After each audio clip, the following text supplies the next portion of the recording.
ನಮಸ್ಕಾರ ಮಕ್ಕಳೇ. 79ನೆಯ ಪ್ರಶ್ನೆ. ಜಲಿಯನ್ ವಾಲಾ ಬಾಗ್ನಲ್ಲಿ ಶಾಂತಿಯುತ ಸಭೆ ಯಾವಾಗ ನಡೆಯಿತು? ಉತ್ತರ: ಜಲಿಯನ್ ವಾಲಾ ಬಾಗ್ನಲ್ಲಿ 1919 ಏಪ್ರಿಲ್ 13ರಂದು ಶಾಂತಿಯುತ ಸಭೆ ನಡೆಯಿತು. ಪ್ರಶ್ನೆ ನಂಬರ್ 80. ಅಮಾಯಕ ಭಾರತೀಯರ ಮೇಲೆ ಗುಂಡಿನ ಮಳೆಗೆರೆದ ಅಧಿಕಾರಿಯ ಹೆಸರೇನು? ಉತ್ತರ: ಅಮಾಯಕ ಭಾರತೀಯರ ಮೇಲೆ ಗುಂಡಿನ ಮಳೆಗೆರೆದ ಅಧಿಕಾರಿ ಜನರಲ್ ಡಯರ್. 81ನೇದು. ಕ್ರಿಯಾ ಸ್ವಾತಂತ್ರ್ಯ ಎಂದರೇನು? ಉತ್ತರ: ತನಗೆ ಇಷ್ಟ ಬಂದ ಕೆಲಸವನ್ನು ಮಾಡಲು ವ್ಯಕ್ತಿಗೆ ಇರುವ ಅವಕಾಶವನ್ನು ಕ್ರಿಯಾ ಸ್ವಾತಂತ್ರ್ಯ ಎನ್ನುತ್ತಾರೆ. 82ನೇದು. ಅಕ್ಕ ಮಹಾದೇವಿಯ ವಚನಗಳ ಅಂಕಿತ ಯಾವುದು?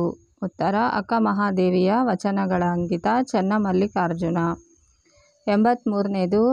ಅರಿಯದರೊಡನೆ ಸಂಗ ಮಾಡಿದರೆ ಆಗುವ ಪರಿಣಾಮವೇನು? ಉತ್ತರ: ಅರಿಯದರೊಡನೆ ಸಂಗ ಮಾಡಿದರೆ ಕಲ್ಲ ಹೊಯ್ದು ಕಿಡಿಯ ತೆಗೆದುಕೊಂಡಂತೆ. 84ನೇದು. ಪೈಗಳು ಬರೆದ ಮೊದಲ ಯಕ್ಷಗಾನ ಪ್ರಸಂಗದ ಹೆಸರೇನು? ಉತ್ತರ: ಪೈಗಳು ಬರೆದ ಮೊದಲ ಯಕ್ಷಗಾನ ಪ್ರಸಂಗ ಮಕರಾಕ್ಷನ ಕಾಳಗ.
85ನೇ ಪ್ರಶ್ನೆ. ಬಾಶಲ್ ಮಿಷನ್ ರವರು ಪ್ರಕಟಿಸಿದ ಯಾವ ಕೃತಿಗಳನ್ನು ಲೇಖಕರು ಓದಿಕೊಂಡರು? ಉತ್ತರ: ಹಳೆಗನ್ನಡದ ವ್ಯಾಕರಣ ಸೂತ್ರಗಳು. 86ನೇ ಪ್ರಶ್ನೆ. ಬಿಲ್ಲಹಬ್ಬವನ್ನು ರಚಿಸಿದ ಕವಿ ಯಾರು? ಉತ್ತರ: ಬಿಲ್ಲಹಬ್ಬವನ್ನು ರಚಿಸಿದ ಕವಿ ಮುಲ್ಕಿ ವಾಸುದೇವ ಪ್ರಭು. 87ನೇದು. ಮುದ್ದಣ್ಣ ಕವಿ ಲೇಖಕರಿಗೆ ಏನೆಂದು ಸಲಹೆ ಕೊಟ್ಟರು? ಉತ್ತರ: ಮುದ್ದಣ್ಣ ಕವಿ ಲೇಖಕರಿಗೆ ನೀನು ಬರೆಯುವುದನ್ನು ಮುಂದುವರಿಸು ಎಂದು ಸಲಹೆ ಕೊಟ್ಟರು. 88ನೇದು. ಪ್ರಾಸ ಬಿಟ್ಟ ನಂತರ ಪೈಗಳು ಯಾವ ಕೃತಿಯನ್ನು ಬರೆದರು? ಉತ್ತರ: ಪ್ರಾಸ ಬಿಟ್ಟ ನಂತರ ಪೈಗಳು ಆವಿಭುವನ್ ಮನಮೋಹಿನಿ ಕೃತಿಯನ್ನು ಬರೆದರು. 89ನೇದು. ಯಾರಿಗೆ ಗುರುವಾಣಿ ಹೊರೆ ಎನಿಸುತ್ತದೆ? ಉತ್ತರ: ಮೂರ್ಖನ ಕಿವಿಗೆ ಗುರುವಾಣಿ ಹೊರೆ ಎನಿಸುತ್ತದೆ. 90ನೇದು. ಯಾರ ಕಿವಿಗೆ ಉಪದೇಶ ನಾಟುವುದಿಲ್ಲ? ಉತ್ತರ: ರಾಜಮನೆತನದಲ್ಲಿ ಹುಟ್ಟಿದವರ ಕಿವಿಗೆ ಉಪದೇಶ ನಾಟುವುದಿಲ್ಲ. 91ನೇದು. ಯಾರಿಗೆ ಜಗತ್ತು ಕ್ಷುದ್ರವಾಗಿ ಕಾಣುತ್ತದೆ?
ಉತ್ತರ ದುಡ್ಡಿನ ಪೈತ್ಯ ಅಡರಿದವರಿಗೆ ಜಗತ್ತು ಕ್ಷುದ್ರವಾಗಿ ಕಾಣಿಸುತ್ತದೆ.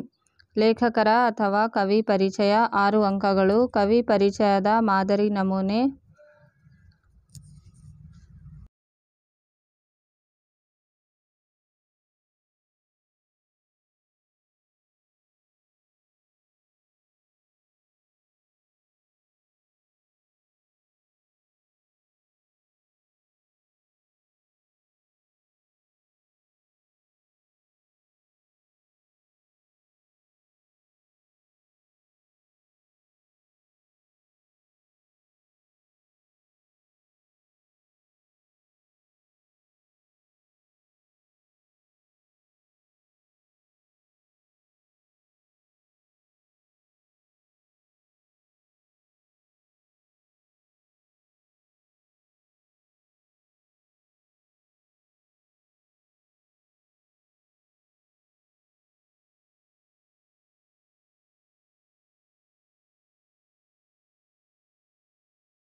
ಡ್ಯಾಶ್ ಅವರು ಡ್ಯಾಶ್ ರಲ್ಲಿ ಡ್ಯಾಶ್ ಜಿಲ್ಲೆಯ ಡ್ಯಾಶ್ ತಾಲೂಕಿನ ಡ್ಯಾಶ್ ಸ್ಥಳದಲ್ಲಿ ಜನಿಸಿದ್ದಾರೆ. ಇವರು ಡ್ಯಾಶ್ ಡ್ಯಾಶ್ ಡ್ಯಾಶ್ ಮುಂತಾದ ಕೃತಿಗಳನ್ನು ರಚಿಸಿದ್ದಾರೆ. ಇವರಿಗೆ ಡ್ಯಾಶ್ ಡ್ಯಾಶ್ ಎಂಬ ಪ್ರಶಸ್ತಿ ಅಥವಾ ಬಿರುದುಗಳು ಲಭಿಸಿವೆ. ಎಂ. ಮರಿಯಪ್ಪ ಭಟ್ಟ. ಎಂ. ಮರಿಯಪ್ಪ ಭಟ್ಟರು 1906ರಲ್ಲಿ ದಕ್ಷಿಣ ಕನ್ನಡ ಜಿಲ್ಲೆಯ ಪುತ್ತೂರು ತಾಲೂಕಿನ ಕಬಕ ಗ್ರಾಮದಲ್ಲಿ ಜನಿಸಿದರು. ಇವರು ತುಳು ಇಂಗ್ಲಿಷ್ ನಿಘಂಟು, ಅಭಿನವ ಮಂಗರಾಜನ ನಿಘಂಟು, ಜಾತಕ, ತಿಲಕಂ, ಛಂದಸ್ಸಾರ ಎಂಬ ಮೊದಲಾದ ಕೃತಿಗಳನ್ನು ರಚಿಸಿದ್ದಾರೆ. ಇವರಿಗೆ ಕರ್ನಾಟಕ ಸರ್ಕಾರದ ಪುರಸ್ಕಾರ, ಸಾಹಿತ್ಯ ಅಕಾಡೆಮಿ ಪ್ರಶಸ್ತಿ ನೀಡಿ ಗೌರವಿಸಲಾಗಿದೆ.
G. S. Shivarudrappa. G. S. Shivarudrappa ಅವರು 1926ರಲ್ಲಿ ಶಿವಮೊಗ್ಗ ಜಿಲ್ಲೆಯ ಶಿಕಾರಿಪುರದಲ್ಲಿ ಜನಿಸಿದರು. ಸಾಮಗಾನ, ಚೆಲುವು ಒಲವು, ದೀಪದ ಹೆಜ್ಜೆ, ಮಾಸ್ಕೋದಲ್ಲಿ 22 ದಿನಗಳು ಹೀಗೆ ಹಲವಾರು ಕೃತಿಗಳನ್ನು ರಚಿಸಿದ್ದಾರೆ. ಇವರಿಗೆ ಕೇಂದ್ರ ಸಾಹಿತ್ಯ ಅಕಾಡೆಮಿ ಪ್ರಶಸ್ತಿ, ನಾಡೋಜ ಪ್ರಶಸ್ತಿ, ರಾಷ್ಟ್ರಕವಿ ಹಾಗೂ ಪಂಪ ಪ್ರಶಸ್ತಿಗಳನ್ನು ನೀಡಿ ಗೌರವಿಸಲಾಗಿದೆ. ಎ. ಎನ್. ಮೂರ್ತಿರಾವ್. ಕವಿ ಎ. ಎನ್. ಮೂರ್ತಿರಾವ್ ರವರು 1900ರಲ್ಲಿ ಮಂಡ್ಯ ಜಿಲ್ಲೆಯ ಅಕ್ಕಿಹೆಬ್ಬಾಳಿನಲ್ಲಿ ಜನಿಸಿದರು. ಇವರ ಪೂರ್ಣ ಹೆಸರು ಅಕ್ಕಿಹೆಬ್ಬಾಳು ನರಸಿಂಹ ಮೂರ್ತಿರಾವ್. ಇವರು ಹಗಲುಗನಸು, ಅಲೆಯುವ ಮನ, ಮಿನುಗು ಮಿಂಚು ಹಲವಾರು ಕೃತಿಗಳನ್ನು ರಚಿಸಿದ್ದಾರೆ. ಇವರಿಗೆ ಕೇಂದ್ರ ಸಾಹಿತ್ಯ ಅಕಾಡೆಮಿ ಪ್ರಶಸ್ತಿ, ದೇವರು ಎಂಬ ಕೃತಿಗೆ ಪಂಪ ಪ್ರಶಸ್ತಿ ದೊರಕಿದೆ. ದ. ರಾ ಬೇಂದ್ರೆ. ಅಂಬಿಕಾತನಯ ದತ್ತ ಎಂಬ ಕಾವ್ಯನಾಮದಿಂದ ಪ್ರಸಿದ್ಧರಾಗಿರುವ ಕವಿ ದ. ರಾ ಬೇಂದ್ರೆಯವರು 1896ರಲ್ಲಿ ಧಾರವಾಡದಲ್ಲಿ ಜನಿಸಿದರು. ಇವರು ಗರಿ, ನಾದಲೀಲೆ, ಮೇಘದೂತ, ಸಖಿಗೀತ, ಸೂರ್ಯಪಾನ ಹಲವಾರು ಕೃತಿಗಳನ್ನು ರಚಿಸಿದ್ದಾರೆ. ಇವರಿಗೆ ಕೇಂದ್ರ ಸಾಹಿತ್ಯ ಅಕಾಡೆಮಿ ಪ್ರಶಸ್ತಿ ಹಾಗೂ ಜ್ಞಾನಪೀಠ ಪ್ರಶಸ್ತಿ ನೀಡಿ ಗೌರವಿಸಲಾಗಿದೆ.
ಡಿ. ಎಸ್. ಜಯಪ್ಪಗೌಡ. ಕವಿ ಡಿ. ಎಸ್. ಜಯಪ್ಪಗೌಡ ಅವರು 1947ರಲ್ಲಿ ಚಿಕ್ಕಮಗಳೂರು ಜಿಲ್ಲೆಯ ದಾರದಹಳ್ಳಿಯಲ್ಲಿ ಜನಿಸಿದರು. ಇವರ ಪೂರ್ಣ ಹೆಸರು ದಾರದಹಳ್ಳಿ ಸುಬೇಗೌಡ ಜಯಪ್ಪಗೌಡ. ಇವರು ಕರ್ನಾಟಕ ಗ್ರಾಮೀಣ ಸಂಸ್ಥೆಗಳು, ಕರ್ನಾಟಕದ ಕಡಲಾಚೆಯ ಸಂಪರ್ಕಗಳು, ಮೈಸೂರು ಒಡೆಯರು ಮತ್ತು ಜನಪದ ಆಟಗಳು ಎಂಬ ಕೃತಿಗಳನ್ನು ರಚಿಸಿದ್ದಾರೆ. ಇವರಿಗೆ ಕರ್ನಾಟಕ ಸಾಹಿತ್ಯ ಅಕಾಡೆಮಿ ಪ್ರಶಸ್ತಿ ನೀಡಿ ಗೌರವಿಸಲಾಗಿದೆ. ದೇವನೂರು ಮಹಾದೇವ. ಕವಿ ದೇವನೂರು ಮಹಾದೇವ ಅವರು 1948ರಲ್ಲಿ ಮೈಸೂರು ಜಿಲ್ಲೆಯ ನಂಜನಗೂಡು ತಾಲೂಕಿನ ದೇವನೂರಿನಲ್ಲಿ ಜನಿಸಿದರು. ಇವರು ದ್ಯಾವನೂರು, ಒಡಲಾಳ, ಕುಸುಮಬಾಲೆ, ಎದೆಗೆ ಬಿದ್ದ ಅಕ್ಷರ ಮೊದಲಾದ ಕೃತಿಗಳನ್ನು ರಚಿಸಿದ್ದಾರೆ. ಇವರಿಗೆ ಕೃತಿಗೆ ಕೇಂದ್ರ ಸಾಹಿತ್ಯ ಅಕಾಡೆಮಿ ಪ್ರಶಸ್ತಿ, ಒಡಲಾಳ ಕೃತಿಗೆ ಭಾರತೀಯ ಭಾಷಾ ಪರಿಷತ್ ಪ್ರಶಸ್ತಿ ನೀಡಿ ಗೌರವಿಸಲಾಗಿದೆ. ಕುಮಾರವ್ಯಾಸ. ಕುಮಾರವ್ಯಾಸ ಎಂದು ಪ್ರಸಿದ್ಧರಾಗಿರುವ ಗದುಗಿನ ನಾರಣಪ್ಪನವರು 1430ರಲ್ಲಿ ಗದಗ ಪ್ರಾಂತದ ಕೋಳಿವಾಡದಲ್ಲಿ ಜನಿಸಿದರು. ಇವರು ಭಾರತ ಕಥಾಮಂಜರಿ ಮತ್ತು ಐರಾವತ ಎಂಬ ಕೃತಿಗಳನ್ನು ರಚಿಸಿದ್ದಾರೆ. ಇವರು ರೂಪಕ ಸಾಮ್ರಾಜ್ಯದ ಚಕ್ರವರ್ತಿ ಎಂಬ ಬಿರುದನ್ನು ಹೊಂದಿದ್ದಾರೆ.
ಸಾರಾ ಅಬೂಬಕರ್. ಕವಿ ಸಾರಾ ಅಬೂಬಕರ್ ಅವರು 1936ರಲ್ಲಿ ಕಾಸರಗೂಡಿನಲ್ಲಿ ಜನಿಸಿದರು.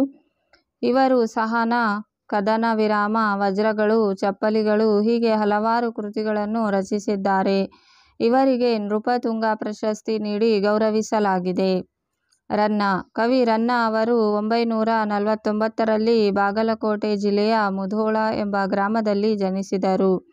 ಇವರು ಸಾಹಸ ಭೀಮ, ವಿಜಯ, ಅಜಿತ, ತೀರ್ಥಂಕರ, ಪುರಾಣ ತಿಲಕಂ, ಪರಶುರಾಮಚರಿತಂ ಕೃತಿಗಳನ್ನು ರಚಿಸಿದ್ದಾರೆ. ಇವರಿಗೆ ಕವಿ ಚಕ್ರವರ್ತಿ ಎಂಬ ಬಿರುದನ್ನು ನೀಡಿ ಗೌರವಿಸಲಾಗಿದೆ. ಪು. ತಿ. ನ ಎಂಬ ಕಾವ್ಯನಾಮದಿಂದ ಪ್ರಸಿದ್ಧವಾಗಿರುವ ಪುರೋಹಿತ ತಿರು ನಾರಾಯಣ ಅಯ್ಯಂಗಾರ್ ನರಸಿಂಹಾಚಾರ್ ಇವರು 1905ರಲ್ಲಿ ಮಂಡ್ಯ ಜಿಲ್ಲೆಯ ಮೇಲುಕೋಟೆಯಲ್ಲಿ ಜನಿಸಿದರು. ಇವರು ಶಬರಿ, ರಥಸಪ್ತಮಿ, ಹಣತೆ, ರಸ, ಸರಸ್ವತಿ ಹಲವಾರು ಕೃತಿಗಳನ್ನು ರಚಿಸಿದ್ದಾರೆ. ಇವರಿಗೆ ಕೇಂದ್ರ ಸಾಹಿತ್ಯ ಅಕಾಡೆಮಿ ಪ್ರಶಸ್ತಿ, ಪಂಪ ಪ್ರಶಸ್ತಿ ನೀಡಿ ಗೌರವಿಸಲಾಗಿದೆ.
ಕುವೆಂಪು ಕಾವ್ಯನಾಮದಿಂದ ಪ್ರಸಿದ್ಧರಾಗಿರುವ ಕುಪ್ಪಳ್ಳಿ ವೆಂಕಟಪ್ಪ ಪುಟ್ಟಪ್ಪನವರು 1904ರಲ್ಲಿ ಶಿವಮೊಗ್ಗ ಜಿಲ್ಲೆಯ ತೀರ್ಥಹಳ್ಳಿ ತಾಲೂಕಿನ ಕುಪ್ಪಳ್ಳಿಯಲ್ಲಿ ಜನಿಸಿದರು. ಇವರು ಕೊಳಲು, ಪಾಂಚಜನ್ಯ, ಪ್ರೇಮ, ಕಾಶ್ಮೀರ, ಪಕ್ಷಿಕಾಶಿ, ನನ್ನ ದೇವರು ಹೀಗೆ ಹಲವಾರು ಕೃತಿಗಳನ್ನು ರಚಿಸಿದ್ದಾರೆ. ಇವರಿಗೆ ಪಂಪ ಪ್ರಶಸ್ತಿ, ಜ್ಞಾನಪೀಠ ಪ್ರಶಸ್ತಿ ನೀಡಿ ಗೌರವಿಸಲಾಗಿದೆ. ವಿ. ಕೃ. ಗೋಕಾಕ್. ವಿನಾಯಕ ಎಂಬ ಕಾವ್ಯನಾಮದಿಂದ ಪ್ರಸಿದ್ಧರಾಗಿರುವ ಡಾ.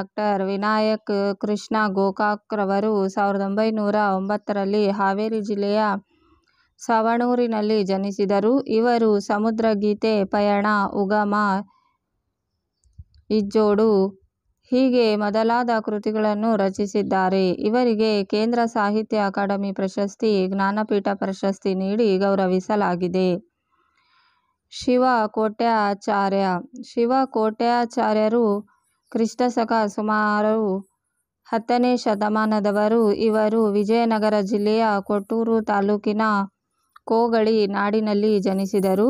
ಇವರು ಒಡ್ಡಾರಾಧನೆ ಎಂಬ ಕೃತಿ ಬರೆದಿದ್ದಾರೆ. ಇದು ಕನ್ನಡದ ಪ್ರಥಮ ಗದ್ಯಕೃತಿ ಆಗಿದೆ.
ಲಕ್ಷ್ಮೀಶ. ಕವಿ ಲಕ್ಷ್ಮೀಶ 1550ರಲ್ಲಿ ಚಿಕ್ಕಮಗಳೂರು ಜಿಲ್ಲೆಯ ಕಡೂರು ತಾಲೂಕಿನ ದೇವನೂರಿನಲ್ಲಿ ಜನಿಸಿದ್ದಾರೆ. ಇವರು ಜೈಮಿನಿ ಭಾರತ ಎಂಬ ಪ್ರಸಿದ್ಧ ಕೃತಿ ರಚಿಸಿದ್ದಾರೆ. ಇವರಿಗೆ ಉಪಮಾಲೋಲ, ಕರ್ನಾಟಕ ಕವಿ ಚ್ಯೂತನವನ ಚೈತ್ರ ಎಂಬ ಬಿರುದುಗಳಿದ್ದವು. ಪಂಪ. ಪಂಪ ಮಹಾಕವಿ 902ರಲ್ಲಿ ವೆಂಗಿ ಮಂಡಲದ ವೆಂಗಿಪಳು ಎಂಬ ಅಗ್ರಹಾರದಲ್ಲಿ ಜನಿಸಿದ್ದಾರೆ. ಚಾಲುಕ್ಯರ ಅರಿಕೇಸರಿಯ ಆಸ್ಥಾನ ಕವಿಯಾಗಿದ್ದ ಇವರು ಆದಿಪುರಾಣ ಮತ್ತು ವಿಕ್ರಮಾರ್ಜುನ ವಿಜಯಂ ಎಂಬ ಮಹಾಕಾವ್ಯವನ್ನು ರಚಿಸಿದ್ದಾರೆ. ಇವರಿಗೆ ಸಂಸಾರ ಸಾರೋದಯ ಮತ್ತು ಕವಿತಾ ಗುಣಾರ್ಣವ ಎಂಬ ಬಿರುದುಗಳಿದ್ದವು. ಕವಿ ಅಥವಾ ಲೇಖಕರ ಪರಿಚಯದ ಪಟ್ಟಿ.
ಪಾಠದ ಹೆಸರು ನಮ್ಮ ಭಾಷೆ. ಕೃತಿಕಾರರು ಎಂ. ಮರಿಯಪ್ಪ ಭಟ್ಟ. ಜನ್ಮಸ್ಥಳ ದಕ್ಷಿಣ ಕನ್ನಡ ಜಿಲ್ಲೆಯ ಕಬಕ. ಕಾಲ 1906. ಕೃತಿಗಳು ಜಾತಕ ತಿಲಕ, ಛಂದಸ್ಸಾರ, ತುಳು, ಇಂಗ್ಲಿಷ್ ನಿಘಂಟು. ಪ್ರಶಸ್ತಿ ಅಥವಾ ಬಿರುದು ಸಾಹಿತ್ಯ ಅಕಾಡೆಮಿ ಪ್ರಶಸ್ತಿ. ವ್ಯಾಘ್ರಗೀತೆ ಎ. ಎನ್. ಮೂರ್ತಿರಾವ್. ಮಂಡ್ಯ ಜಿಲ್ಲೆಯ ಅಕ್ಕಿಹೆಬ್ಬಾಳು 1900. ಮಿನುಗು ಮಿಂಚು ಅಲೆಯುವ ಮನ ಹಗಲುಗನಸು ಕೇಂದ್ರ ಸಾಹಿತ್ಯ ಅಕಾಡೆಮಿ. ಭಾಗ್ಯಶಿಲ್ಪಿಗಳು ಡಿ. ಎಸ್. ಜಯಪ್ಪಗೌಡ. ಚಿಕ್ಕಮಗಳೂರು ಜಿಲ್ಲೆಯ ದಾರದಹಳ್ಳಿ 1947. ಜನಪದ ಆಟಗಳು ಮೈಸೂರು ಒಡೆಯರು. ದಿವಾನ್ ಸರ್ ಎಂ. ವಿಶ್ವೇಶ್ವರಯ್ಯನವರ ಕಾರ್ಯಸಾಧನೆಗಳು. ಕರ್ನಾಟಕ ಸಾಹಿತ್ಯ ಅಕಾಡೆಮಿ.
ಎದೆಗೆ ಬಿದ್ದ ಅಕ್ಷರ ದೇವನೂರು ಮಹಾದೇವ, ಮೈಸೂರು ಜಿಲ್ಲೆಯ ದೇವನೂರು, 1948.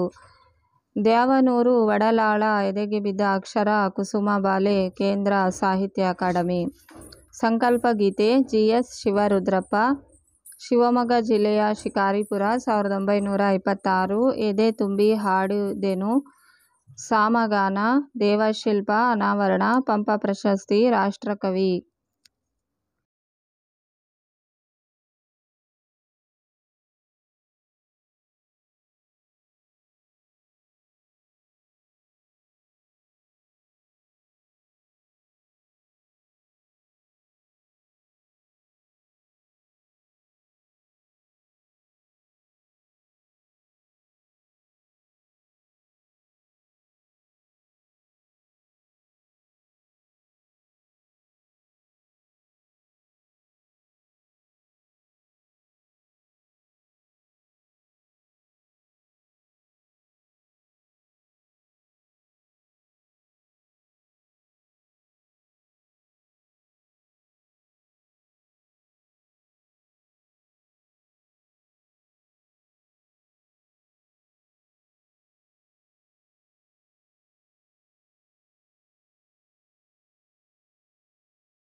ಆರನೇದು ಹಕ್ಕಿ ಹಾರುತ್ತಿದೆ ನೋಡಿದಿರಾ, ದ.ರಾ ಬೇಂದ್ರೆ, ಧಾರವಾಡ, 1896. ಗರಿ, ನಾದಲೀಲೆ, ಸಖಿಗೀತ, ಉಯ್ಯಾಲೆ, ಜ್ಞಾನಪೀಠ ಪ್ರಶಸ್ತಿ. 7ನೇದು ಕೌರವೇಂದ್ರನ ಕೊಂದೆ ನೀನು, ಕುಮಾರವ್ಯಾಸ, ಗದಗ ಪ್ರಾಂತದ ಕೋಳಿವಾಡ, 1430. ಕರ್ನಾಟ ಭಾರತ ಕಥಾಮಂಜರಿ, ಐರಾವತ, ರೂಪಕ ಸಾಮ್ರಾಜ್ಯದ ಚಕ್ರವರ್ತಿ. 8ನೇದು ಛಲಮನೆ ಮೆರೆವಂ, ರನ್ನ, ಬಾಗಲಕೋಟೆ ಜಿಲ್ಲೆಯ ಮುಧೋಳ, 949. ಸಾಹಸ ಭೀಮ ವಿಜಯ, ಅಜಿತ ತೀರ್ಥಂಕರ, ಪುರಾಣ ತಿಲಕಂ, ಕವಿ ಚಕ್ರವರ್ತಿ.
ಒಂಬತ್ತನೇದು ಯುದ್ಧ, ಸಾರಾ ಅಬೂಬಕರ್, ಕಾಸರಗೂಡು, 1936. ಸಹನ, ಕದನ ವಿರಾಮ, ಚಪ್ಪಲಿಗಳು, ವಜ್ರಗಳು, ನೃಪತುಂಗ ಪ್ರಶಸ್ತಿ. 10ನೇದು ಶಬರಿ, ಪೂತಿ ನರಸಿಂಹಾಚಾರ್, ಮಂಡ್ಯ ಜಿಲ್ಲೆಯ ಮೇಲುಕೋಟೆ, 1905. ಅಹಲ್ಯೆ, ಗೋಕುಲ ನಿರ್ಗಮನ, ಶಬರಿ, ರಥಸಪ್ತಮಿ, ಪಂಪ ಪ್ರಶಸ್ತಿ. 11ನೇದು ಲಂಡನ್ ನಗರ, ವಿ. ಕೃ. ಗೋಕಾಕ್, ಹಾವೇರಿ ಜಿಲ್ಲೆಯ ಸವಣೂರು, 1909. ಪಯಣ, ಸಮುದ್ರಾಚೆಯಿಂದ ಉಗಮ, ಈಜ್ಮೋಡು ಜ್ಞಾನಪೀಠ ಪ್ರಶಸ್ತಿ. 12ನೇದು ಅಗ್ನಿಭೂತಿ ವಾಯುಭೂತಿಯರ ಕಥೆ ಶಿವಕೋಟ್ಯಾಚಾರ್ಯ ವಿಜಯನಗರ ಜಿಲ್ಲೆಯ ಕೋಗಳಿನಾಡು 10ನೇ ಶತಮಾನ ವಡ್ಡಾರಾಧನೆ.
ಮೂರನೇದು ಹಸೂರು ಕುವೆಂಪು ಶಿವಮೊಗ್ಗ ಜಿಲ್ಲೆಯ ಕುಪ್ಪಳ್ಳಿ 1904 ಪಕ್ಷಿಕಾಶಿ ಕೊಳಲು ನವಿಲು ಜಲಗಾರ ಜ್ಞಾನಪೀಠ ಪ್ರಶಸ್ತಿ.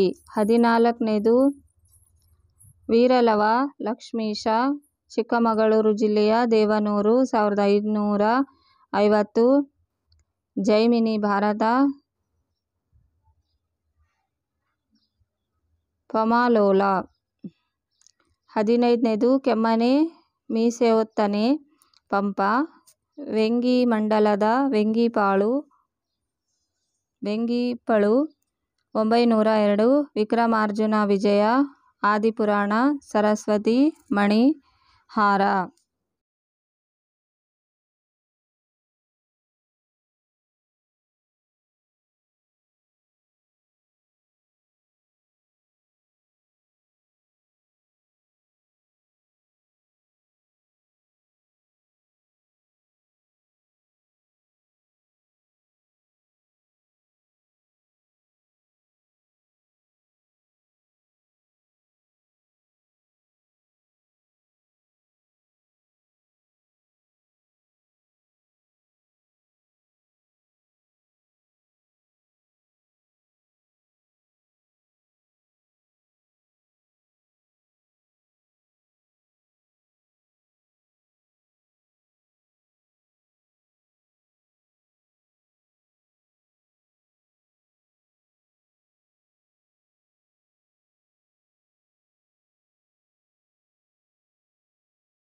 ಛಂದಸ್ಸಿನ ಪದ್ಯಗಳು 3 ಅಂಕಗಳು.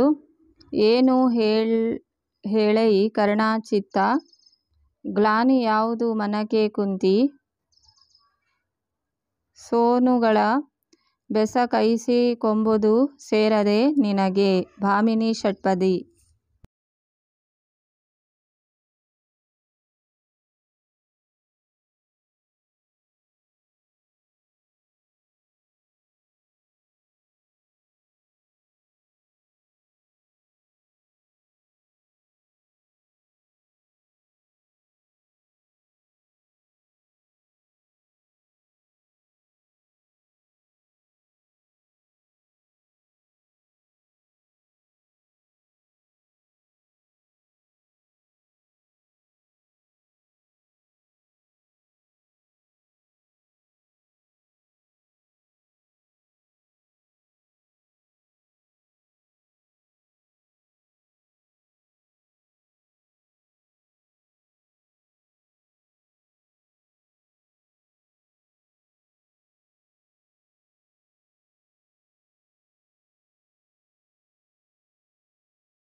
ಊರ್ವಿಯೋಳ್ ಕೌಸಲ್ಯೆ ಪಡೆದ ಕುವರಂ ರಾಮ ನೋರ್ವನೆ ವೀರನಾಥನ ಯಜ್ಞ ತುರಗಮಿದು ನಿರ್ವಹಿಸಲಾರ್ಪರಾರದೊಡಂ. ವಾರ್ಧಕ ಷಟ್ಪದಿ. ಪುಟಿದ ನೋರ್ವರು ಮೆನ್ನೊಡ ಹುಟ್ಟಿದ ನೋರ್ವರು ಮಿದಿರ್ಚಿ ಸತ್ತೊಡೆ ಕೋಪಂ. ಕಂದ ಪದ್ಯ.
ಅಂತೆಂಬ ನಾರ್ಗೆ ಪಿರಿದುಂ ಭ್ರಾಂತುದಲೆಂ ದ್ರೋಣ ನೆಂಬನೆಂ ಪಾರ್ವನೆ ಪೇ.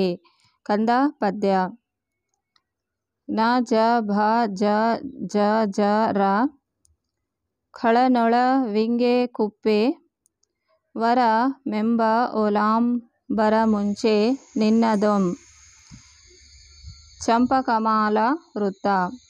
ಭ ರ ನ ಭ ಭ ರ ಲ ಗು ಎನ್ನಣು ಗಾಳ ನೆನ್ನಣು ಗದಮ್ಮ ನ ನಿಕ್ಕಿದ ಪಾರ್ಥಭೀಮರುಳ್ ಳನ್ನೆಂ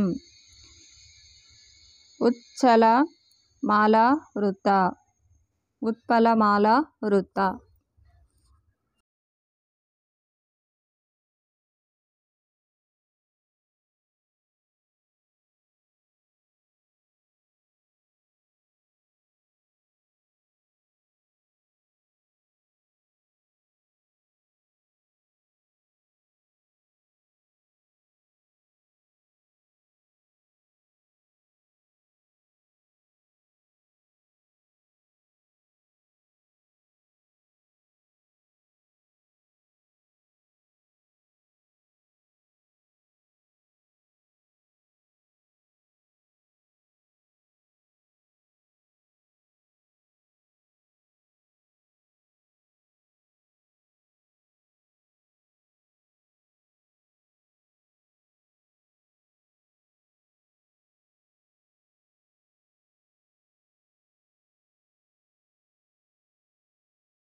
ಅಲಂಕಾರಗಳು 3 ಅಂಕಗಳು. ಭೀಮ ದುರ್ಯೋಧನರು ಮದ ಗಜಗಳಂತೆ ಹೋರಾಡಿದರು. ಅಲಂಕಾರ ಉಪಮಾ ಅಲಂಕಾರ ಉಪಮೇಯ ಭೀಮ ದುರ್ಯೋಧನರು. ಉಪಮಾನ ಮದ ಗಜಗಳು. ವಾಚಕ ಪದ ಅಂತೆ ಸಮಾನಧರ್ಮ ಹೋರಾಡಿದರು. ಸಮನ್ವಯ ಉಪಮೇಯವಾದ ಭೀಮ ದುರ್ಯೋಧನರನ್ನು ಉಪಮಾನವಾದ ಮದ ಗಜಗಳಿಗೆ ಹೋಲಿಸಿದ್ದರಿಂದ ಇದು ಉಪಮಾಲಂಕಾರ.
ನೀಚರಿಗೆ ಮಾಡಿದ ಉಪಕಾರವು ಹಾವಿಗೆ ಹಾಲೆರೆದಂತೆ.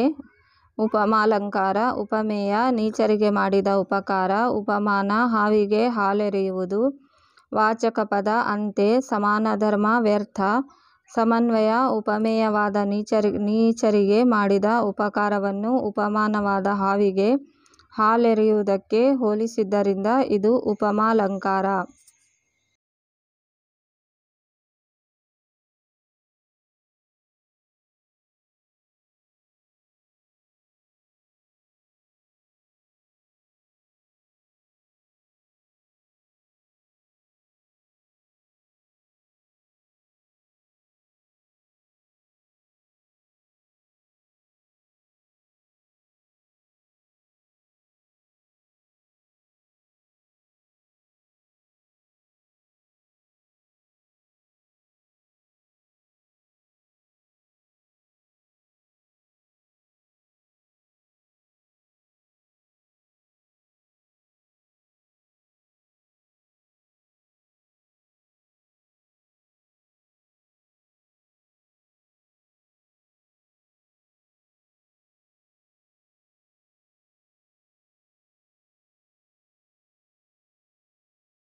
ಮರನೇರಿದ ಮರ್ಕಟನಂತೆ. ಉಪಮಾಲಂಕಾರ ಉಪಮೇಯ ಲುಪ್ತವಾಗಿದೆ ಮನಸ್ಸು.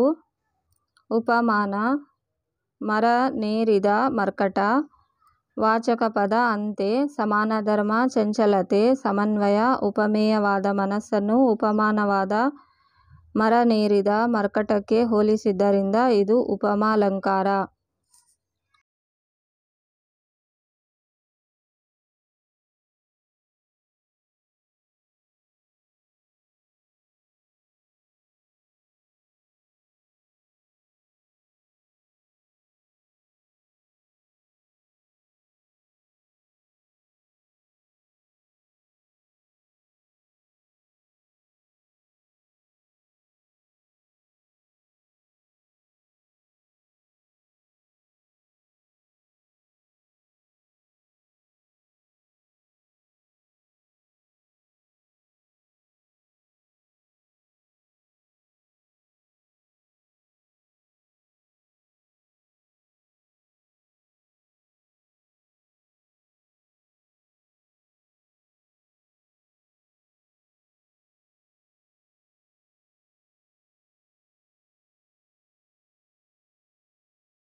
ಒಳಗಿನ ಮಂದಿ ಗುಂಡು ಹೊಡೆದರು.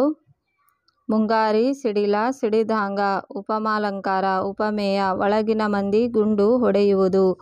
ಉಪಮಾನ ಸಿಡಿಲ ಸಿಡಿಯುವುದು. ವಾಚಕ ಪದ ಹಾಂಗ ಅಥವಾ ಹಾಗೆ. ಸಮಾನ ಧರ್ಮ ಭಯಂಕರತೆ.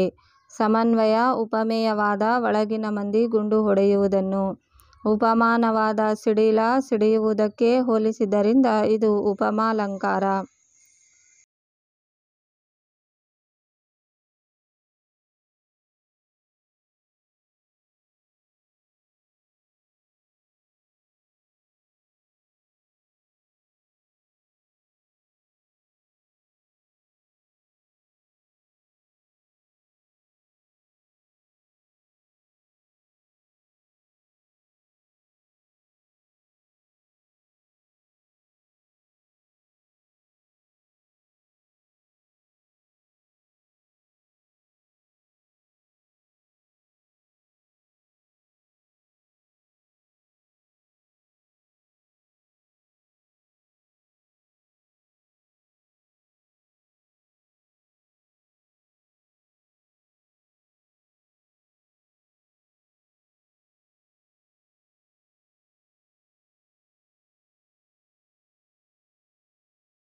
ಸಿಡಿಲ ಸಿಡಿದಾಂಗ ಗುಂಡು ಸುರಿದಾವ ಉಪಮಾಲಂಕಾರ ಉಪಮೇಯ ಗುಂಡು ಸುರಿಯುವುದು ಉಪಮಾನ ಸಿಡಿಲ ಸಿಡಿಯುವುದು.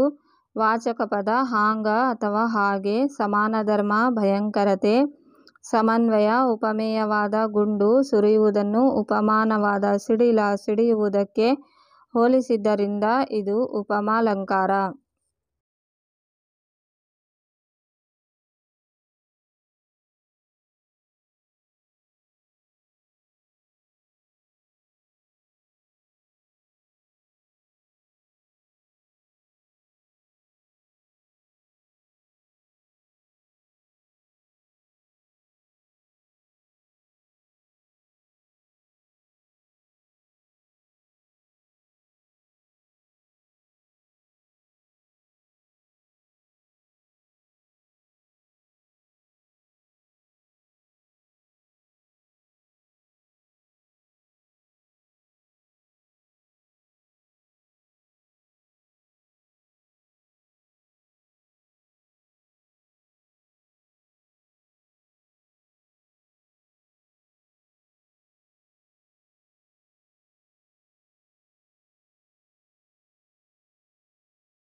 ನೊಳವಿಂಗೆ ಕುಪ್ಪೆ ವರ ಮೆಂಬ ಒಲಾಂಬರ ಮುಂಟೆ ನಿನ್ನ ದೊಂದಳವು.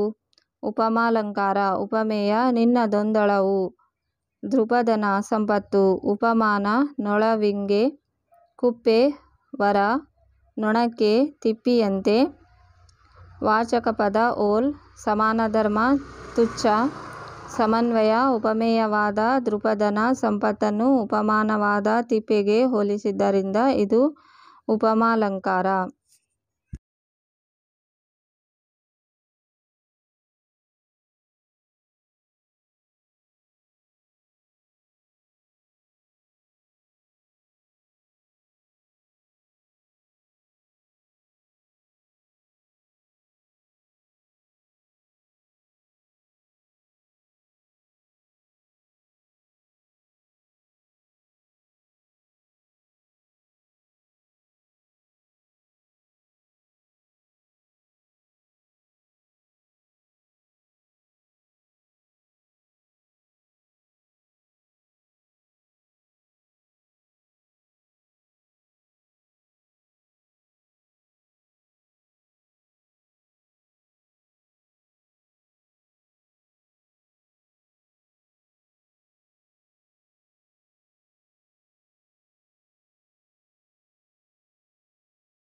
ಮಾರಿಗೌತಣವಾಯಿತು ನಾಳಿನ ಭಾರತವು. ಅಲಂಕಾರದ ಹೆಸರು ರೂಪಕ ಅಲಂಕಾರ, ಉಪಮೇಯ ನಾಳಿನ ಭಾರತ, ಉಪಮಾನ ಮಾರಿಗೌತಣ, ಸಮನ್ವಯ ಉಪಮೇಯವಾದ ನಾಳಿನ ಭಾರತಕ್ಕೂ ಉಪಮಾನವಾದ ಮಾರಿಗೌತಣಕ್ಕೂ ಅಭೇದ ವರ್ಣನೆ ಇರುವುದರಿಂದ ಇದು ರೂಪಕ ಅಲಂಕಾರ.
ಹಳ್ಳಿರಿಯುತಿಪ್ಪ ಯಮ್ಮ ಒಡಲ ಬೇಗೆಯ ಬೆಂಕಿಯುರಿ ನಿನ್ನ ನಿರಿಯದೆ ಪೇಳು ವಿಶ್ವಾಮಿತ್ರ.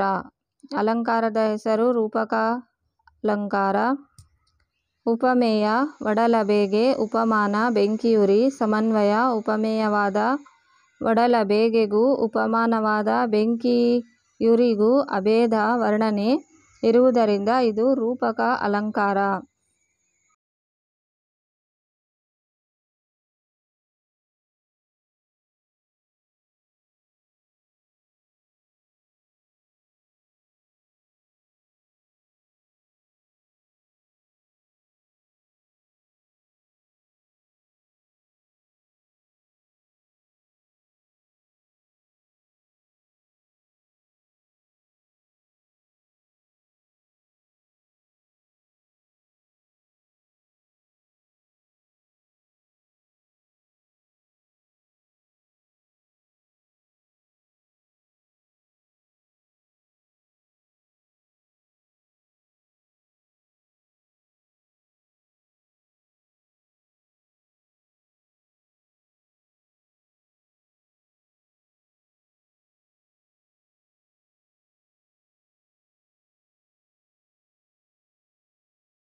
ಮಾತು ಬಲ್ಲವನಿಗೆ ಜಗಳವಿಲ್ಲ, ಊಟ ಬಲ್ಲವನಿಗೆ ರೋಗವಿಲ್ಲ. ಅಲಂಕಾರ ದೃಷ್ಟಾಂತ ಅಲಂಕಾರ, ಉಪಮೇಯ ಮಾತು ಬಲ್ಲವನಿಗೆ ಜಗಳವಿಲ್ಲ, ಉಪಮಾನ ಊಟ ಬಲ್ಲವನಿಗೆ ರೋಗವಿಲ್ಲ.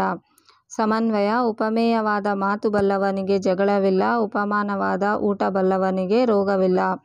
ಇವುಗಳ ಮಧ್ಯೆ ಬಿಂಬ ಪ್ರತಿಬಿಂಬ ಭಾವ ಇರುವುದರಿಂದ ಇದು ದೃಷ್ಟಾಂತ ಅಲಂಕಾರ.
ಅಚ್ಚೋದ ಸರೋವರವು ತ್ರೈಲೋಕ್ಯ ಲಕ್ಷ್ಮಿಯು ತನ್ನ ಸೌಂದರ್ಯವನ್ನು ನೋಡಲು ಮಾಡಿಟ್ಟ ರನ್ನಗನ್ನಡಿಯೋ ಎಂಬಂತೆ ಶೋಭಿಸಿತು.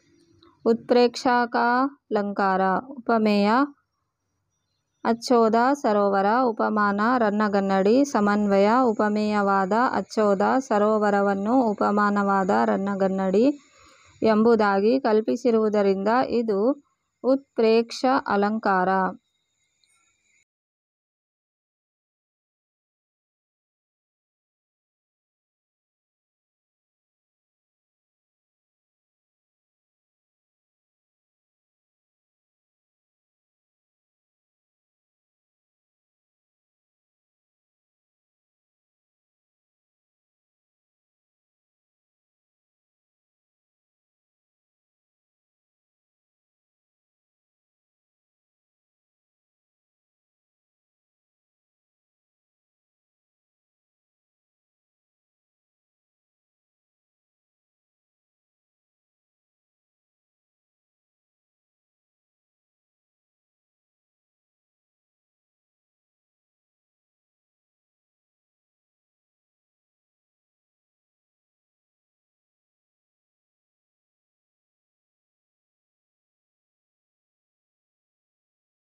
ಆತನು ಪರೀಕ್ಷೆಯಲ್ಲಿ ಪ್ರಥಮ ಸ್ಥಾನ ಪಡೆದು ಉತ್ತೀರ್ಣನಾದನು. ಬುದ್ಧಿವಂತರಾದ ಮಕ್ಕಳಿಗೆ ಪರೀಕ್ಷೆಯೊಂದು ಲೆಕ್ಕವೇ? ಅರ್ಥಾಂತರನ್ಯಾಸ ಅಲಂಕಾರ ಉಪಮೇಯ ಆತನು ಪರೀಕ್ಷೆಯಲ್ಲಿ ಪ್ರಥಮ ಸ್ಥಾನ ಪಡೆದು ಉತ್ತೀರ್ಣನಾದನು. ಉಪಮಾನ ಬುದ್ಧಿವಂತರಾದ ಮಕ್ಕಳಿಗೆ ಪರೀಕ್ಷೆಯೊಂದು ಲೆಕ್ಕವೇ? ಸಮನ್ವಯ ಉಪಮೇಯವಾದ ಆತನು ಪರೀಕ್ಷೆಯಲ್ಲಿ ಪ್ರಥಮ ಸ್ಥಾನ ಪಡೆದು ಉತ್ತೀರ್ಣನಾದನು ಎಂಬ ವಿಶೇಷ ವಾಕ್ಯವನ್ನು ಉಪಮಾನವಾದ ಬುದ್ಧಿವಂತರಾದ ಮಕ್ಕಳಿಗೆ ಪರೀಕ್ಷೆಯೊಂದು ಲೆಕ್ಕವೇ ಎಂಬ ಸಾಮಾನ್ಯ ವಾಕ್ಯದಿಂದ ಸಮರ್ಥಿಸಿರುವುದರಿಂದ ಇದು ಅರ್ಥಾಂತರನ್ಯಾಸ ಅಲಂಕಾರ ಎಂಬುದಾಗಿ ಕಲ್ಪಿಸಿರುವುದರಿಂದ ಇದು ಉತ್ಪ್ರೇಕ್ಷ ಅಲಂಕಾರ.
ಮೂರು ನಾಲ್ಕು ವಾಕ್ಯದ ಪ್ರಶ್ನೋತ್ತರಗಳು.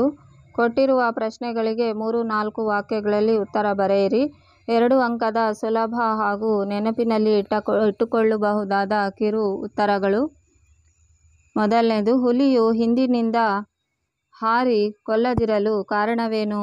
ಉತ್ತರ, ಶ್ರೀರಾಮನಂಥ ದೊರೆಗಳು ಆಳಿದ ಭಗವದ್ಗೀತೆಯಂಥ ಗ್ರಂಥ ಉದ್ಭವಿಸಿದ ಭರತ ಭೂಮಿಯಲ್ಲಿನ ಹುಲಿಗಳು ಶತ್ರುವನ್ನಾದರೂ ಸರಿಯೇ ಆತ ಬೆನ್ನು ತಿರುಗಿಸಿರುವಾಗ ಕೊಲ್ಲುವುದು ಧರ್ಮವಲ್ಲ ಎಂದು ಹುಲಿ ಅಭಿಪ್ರಾಯ. ಎರಡನೆಯದು, ನಾಲ್ವಡಿ ಕೃಷ್ಣರಾಜ ಒಡೆಯರ ಕಾಲದಲ್ಲಿ ಯಾವ ಕ್ಷೇತ್ರಗಳು ಸ್ವಯಂ ಆಡಳಿತ ಕ್ಷೇತ್ರಗಳಾದವು? ಉತ್ತರ, ಗ್ರಾಮ ನೈರ್ಮಲೀಕರಣ, ವೈದ್ಯಕೀಯ ಸಹಾಯ, ವಿದ್ಯಾ ಪ್ರಚಾರ, ನೀರಿನ ಸೌಕರ್ಯ, ಪ್ರಯಾಣ ಸೌಲಭ್ಯ. 3ನೇದು, ಹಕ್ಕಿಯು ಯಾವ ಮೇಲೆ ಮೀರಿ ನೀರನ್ನು ಹೀರಿದೆ? ಉತ್ತರ: ಹಕ್ಕಿಯು ಶುಕ್ರ ಗ್ರಹದ ಎಲ್ಲೆಯನ್ನು ಮೀರಿ ಹಾರಿದೆ. ಚಂದ್ರನೂರಿನ ನೀರನ್ನು ಹೀರಿದೆ. ಮಂಗಳ ಲೋಕದ ಅಂಗಳಕ್ಕೇರಿದೆ. ಶುಕ್ರ ಗ್ರಹ ಮನುಷ್ಯನ ಕೇವಲ ಹಳ್ಳಿಯಾಗಬಹುದು. ಚಂದ್ರಲೋಕ ಊರಾಗಬಹುದು. ಮಂಗಳ ಲೋಕ ಭೂಮಿಗೆ ಅಂಗಳವಾಗಬಹುದು. ಹೀಗೆ ಮಾನವನಿಗೆ ಆಕಾಶಕಾಯಗಳು ಆಡಲು ಹಾಗೂ ಹಾರಾಡಲು ಆಗಬಹುದೇ ಎಂದು ಕವಿ ಹೇಳಿದ್ದಾರೆ. 4ನೇದು, ಕರ್ಣನ ಮನದಲ್ಲಿ ಯಾವ ರೀತಿಯಲ್ಲಿ ಭಯವನ್ನು ಬಿತ್ತಿದನು? ಉತ್ತರ: ಕರ್ಣ ಕೌರವರು ಯಾದವರಿಗೆ ಭೇದವಿಲ್ಲ. ವಿಚಾರಿಸಿದರೆ ಇಬ್ಬರೂ ಒಂದೇ ವಂಶದವರು. ನಿನ್ನಾಣೆಯಾಗಿಯೂ ನೀನೇ ರಾಜ, ಆದರೆ ನಿನಗೆ ಅದರ ಅರಿವಿಲ್ಲ ಎಂದು ಭಯವನ್ನು ಬಿತ್ತಿದನು. 5ನೇದು, ಕುಂತಿ ಮಾದ್ರಿಯರು ಯಾರ ಅನುಗ್ರಹದಿಂದ ಮಕ್ಕಳನ್ನು ಪಡೆದರು?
ಉತ್ತರ: ಸೂರ್ಯನ ಅನುಗ್ರಹದಿಂದ ಕರ್ಣ, ಯಮದೇವನ ಅನುಗ್ರಹದಿಂದ ಧರ್ಮರಾಯ, ವಾಯುದೇವನ ಅನುಗ್ರಹದಿಂದ ಭೀಮ, ಇಂದ್ರನ ಅನುಗ್ರಹದಿಂದ ಅರ್ಜುನ, ಅಶ್ವಿನಿ ದೇವತೆಯ ಅನುಗ್ರಹದಿಂದ ನಕುಲ ಸಹದೇವರು.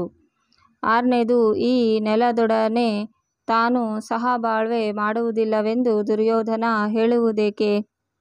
ಉತ್ತರ: ತನ್ನ ಪ್ರೀತಿಯ ಸಹೋದರ ಮತ್ತು ಸ್ನೇಹಿತ ಕರ್ಣನನ್ನು ಕಳೆದುಕೊಂಡ ದುರ್ಯೋಧನನಿಗೆ ಆ ಭೂಮಿ ಹಾಳು ಭೂಮಿ, ಕರ್ಣನನ್ನು ಕೊಲ್ಲಿಸಿದ ಭೂಮಿಯೊಡನೆ ಮತ್ತೆ ತಾನು ಸಹಬಾಳ್ವೆ ಮಾಡುವುದಿಲ್ಲವೆಂದು ದುರ್ಯೋಧನ ಹೇಳಿದ್ದಾನೆ.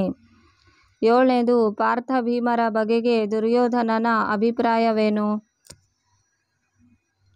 ಉತ್ತರ: ನನ್ನ ಪ್ರೀತಿಯ ಸ್ನೇಹಿತ ಕರ್ಣ ಹಾಗೂ ತಮ್ಮ ದುಶ್ಯಾಸನನನ್ನು ಕೊಂದ ಭೀಮ ಅರ್ಜುನರು ಜೀವಂತ ಇರುವವರೆಗೆ ನಾನು ಸಂಧಿಗೆ ಒಪ್ಪಲಾರೆ.